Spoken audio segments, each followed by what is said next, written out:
ఆ 5 పోలీసులకు చుక్కలు చూపిస్తారట ఆ నేత.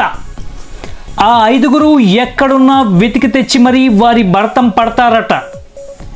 ఎప్పటి నుండో పోలీసుల వ్యవహార తీరుపై గుర్రమంటున్న ఆ నేత ఇప్పుడు డైరెక్ట్ వార్నింగే ఇచ్చేస్తున్నారు.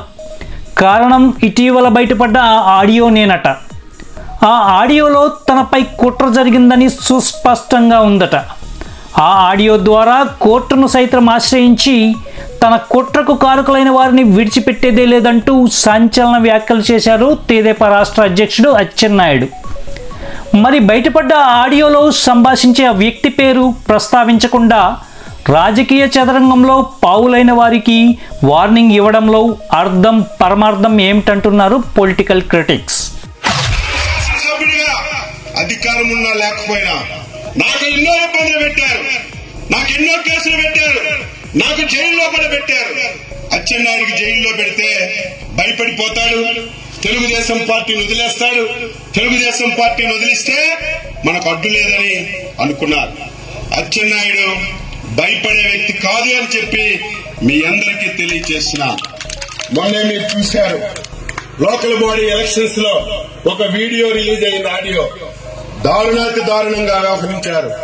నేను చెప్తున్నాను, ఆ రోజు ఎవరైతే టెక్కల్ నియోజకవర్గానికి డిఎస్పీగా ఉన్నారు, సిఐగా ఉన్నారు, టెక్కల్ ఎస్ఐ, సంత బొమ్మాలు ఎస్ఐ, కోట బొమ్మాలు ఎస్ఐ, ఈ 5 రేపు చుక్కలు చూపించే పరిస్థితి వస్తాయి.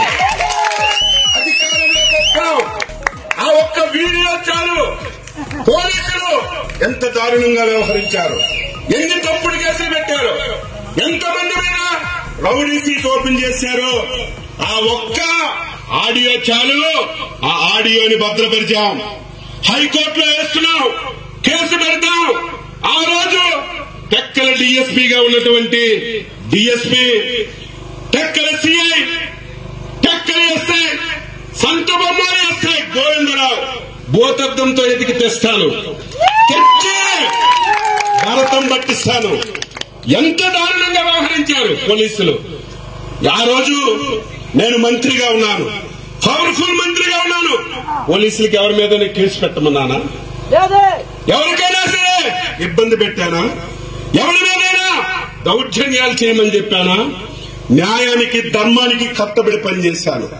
10 మందికి ఉపయోగపడి 10 పనులు చేసి ప్రజల హృదయాలు దోచుకున్నాను తప్ప నాకు అధికారం ఉంది, నేను మంత్రిని, నేనేం చెప్తే జరుగుతుందని ఏ ఒక్కరి మీద ఒక్కరోజు ఒక్క కార్యక్రమం కూడా చేయకుండా పనిచేశాం. నేను మొన్న ఆడియో చూసిన తర్వాత ఇంత దారుణాలు జరిగాయి.